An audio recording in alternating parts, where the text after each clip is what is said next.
So we want to get into some good questions because those of you who have been following me, who have been watching, we are doing the Fill the Earth Challenge. And it's been amazing for those of you guys who have been participating. It's all about getting our creative gifts out there, posting, really stepping out of the box. So I want to talk to you because you dropped Prophetic Pink a little while ago, and I want to talk to you about that. And I just want to I want you to kind of like share with everybody what or how you came about with rapping and why you chose rap, and how the story, how like your kind of story like began a little bit. So if you could share with everybody the process. Okay. Well, I didn't really choose the game. The game chose me. You know what I'm saying? So we're gonna start off like that. And I was like, now, I have been rapping since a child. So me and my siblings, we used to be in the house a lot together because like growing up, we moved around a lot. So like to be totally honest, in my entire life, I might have lived somewhere between 20 and 25 places, no exaggeration. Wow, really? Yeah, yeah. So because of that, like moving from our place to place and stuff like that, I didn't really get to really have a best friend as a child. So my best friends was my siblings. So being in the house, we doing a whole bunch of things. So one of them that we would do is we would freestyle. Like so we would listen to Hot 97 on the radio, and then me, my brother, and my sisters, we would like, rap to be funny. So this was like around 12, as far as back as I can remember, as far as doing it consistently. So then it went from that to like recording it, this time on like recorders, and then when I moved from our last place, was in Atlanta.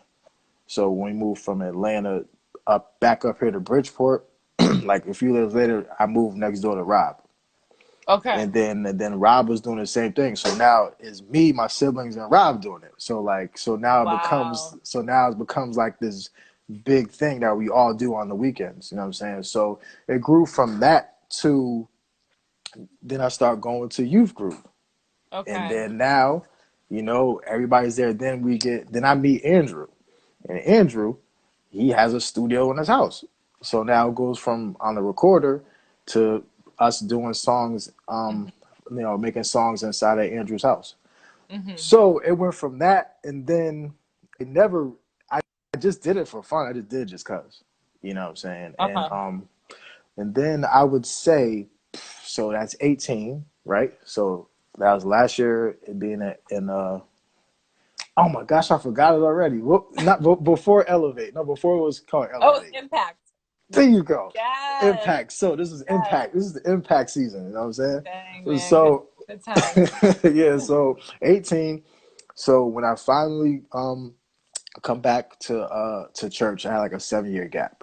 So when I finally come back to church, I'm 25, and it's 2012. So I'm getting implemented back into everything, and during this time, like on and off, I'm rapping, but like to be fun. Like usually, like me and Rob, like when we go out somewhere, like on our way back home, we would put in an instrumental and then we would rap our way home. All right.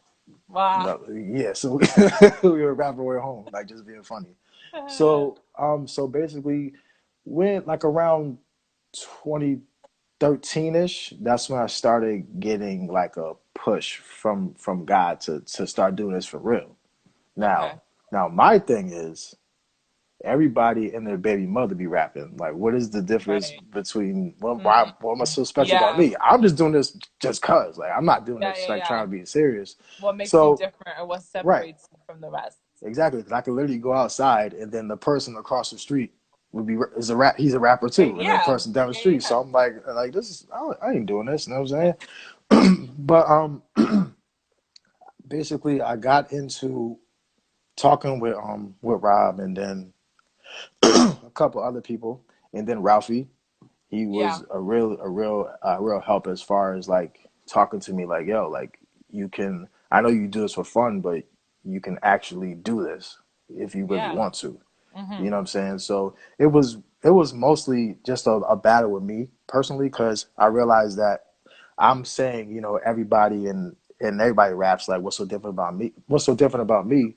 But what I was necessarily doing was I was judging everybody else. So Mm, when I saw in myself, then I automatically shunned it because I don't want to be like them in a sense. got So making you. me make Okay. like I seem like I'm better because you know I actually have a job and I'm not rapping like you guys. You know what I'm saying? So Yeah. I had to look at myself to realize like, yo, you're no different than anybody else. And on top of that, if you're being asked to do this, then maybe you need to be doing this. Yeah. So I battled with that for a little bit, and then you know you guys encouraging me the times you did hear me rap, and then you know my wife and everybody. So I'm like, you know what? Maybe I should do this. And then one day out of walking out of church on a Sunday, I'm walking to the car, and then I hear "I glow" in my spirit. Mm. I'm like "I glow," and then I'm like "I glorify, love, obey, and worship." Wow. Oh shoot, that's crazy.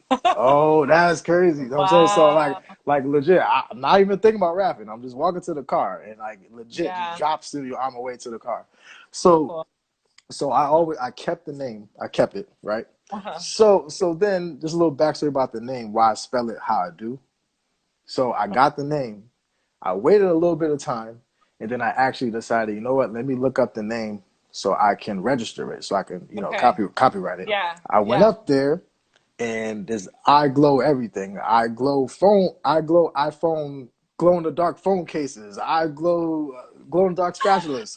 You know what I'm saying? A whole bunch of random stuff. So I'm like, that man, Oh I waited shoot. too long. You know what I'm saying? Yeah, So that's I was crazy. like, you know what? I'm not gonna change it because I really feel like he gave that to me, and I'm not gonna Yeah. adjust it. So what Yeah. happened was this is around the time when people just started putting like random letters in their name. Like if somebody were to spell Joshua, they'll put Joshva instead of the Yes. U, like Oh stuff yeah. like that. So around that Yeah. time, this is when it happened. So I was thinking, I was like, okay, maybe if, and I had an Instagram at the time, and I was thinking of a name for my Instagram because I didn't want to just put mine. So then I was like, you know what? How about if I just throw some underscores in it just to be different? You know what I'm saying? I Yeah. don't. It's Yeah. Sunday, so I and also when I put it in the system, it wasn't used with the underscores in it. So I was like, all right, Okay. well, it works both ways. You know Yeah. what I'm saying? So that's why it's spelled like that. But originally, when I got it, it was supposed to be spelled just like how Just like iPhone how is you hear spelled. it. Okay. Yeah, Okay. so the little I as for me, and then the big G for glow is him glowing Oh, on me. You know what I'm saying? That's how it's this supposed is to be. good. This is good. Yeah. You know what I'm Yes. saying? I Nah, love all like the symbolism. Like I feel like for you, you get a lot of like symbolism and a lot of and you go deep into like what everything means. It's not just surfacey. Like this is oh mhm. this is just what it is. And I just heard this name. Like you really take into account of like no, every single word has a meaning. Like every single thing that the Lord has given me has like a great meaning to what I'm doing, which is Right. like so cool. Hmm. So what I want to kind of know is so you had done like some mixtapes, you dropped them on like YouTube. But Prophetic Pink was the first one that was on a social or not a social platform, but like on a streaming platform. So Right. walk me through that. Like what was that like what was the shift? Was there a change? And deciding like, all right, I'm not gonna do the mixtape anymore. Now I'm gonna drop like a full EP and I'm gonna put it on Spotify. Like what was that process like for you? Well, I knew that I was like, okay. Well, first off, like my first, what is it? One, two, three. I think three or four projects. Like I felt Okay. like I just need to get the rapping out there because Okay. I sat on it for so long. Like there's years Yeah. gone by of people rap nowadays rapping at 16 are on the radio. You know what I'm saying? I'm Yeah. like a whole Right. 10 years behind. So I'm like, all right, I don't have time to be searching for music and paying for beats and stuff like that. I just want to get this stuff out there so people can still hear it. You know, so Yeah. then I was like, okay, now I got to the point where I was like, you know what? I think it's time for me to own everything. And so the Hmm. music, everything. So I went to Rogin. I was like, Rogin, I'm about to do this, and I'm asking for your help. And he was like, I got you. You know what I'm saying? No, Okay. you know what I'm saying? I was like, Yeah. yes. You know what I'm saying? You know what I'm saying?